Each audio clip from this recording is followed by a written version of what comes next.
When a customer comes to us and asks us for a petalized carbon fiber reflector, they're looking at various suppliers and they say, why is yours better than the others?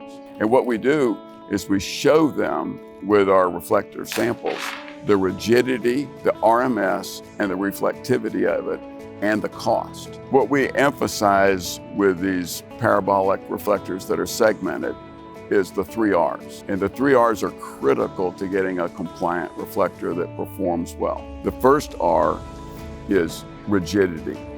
If the reflector is not rigid, it will not maintain a parabolic shape. It'll droop, it'll bind together, turn into a taco, all sorts of things that are common out there with segmented parabolic reflectors. The next is RMS. You have to have each petal have a surface tolerance that matches up with the parabolic shape. And so your manufacturing of the carbon fiber into that shape of a petal is critical.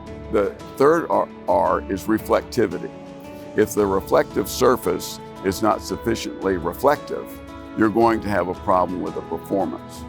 Your typical reflectors are made out of metal, but when you make them out of carbon fiber, they need to be reflective. A lot of people have addressed that by putting a copper veil or a silver veil into the surface of the reflector. The problem with that is that veil is actually not on the surface. So when you measure the surface of the reflector, you're not measuring the reflective surface, which is underneath. So what we do is we make the carbon fiber, that material, actually be the reflective surface, which is difficult to do, but we've mastered that.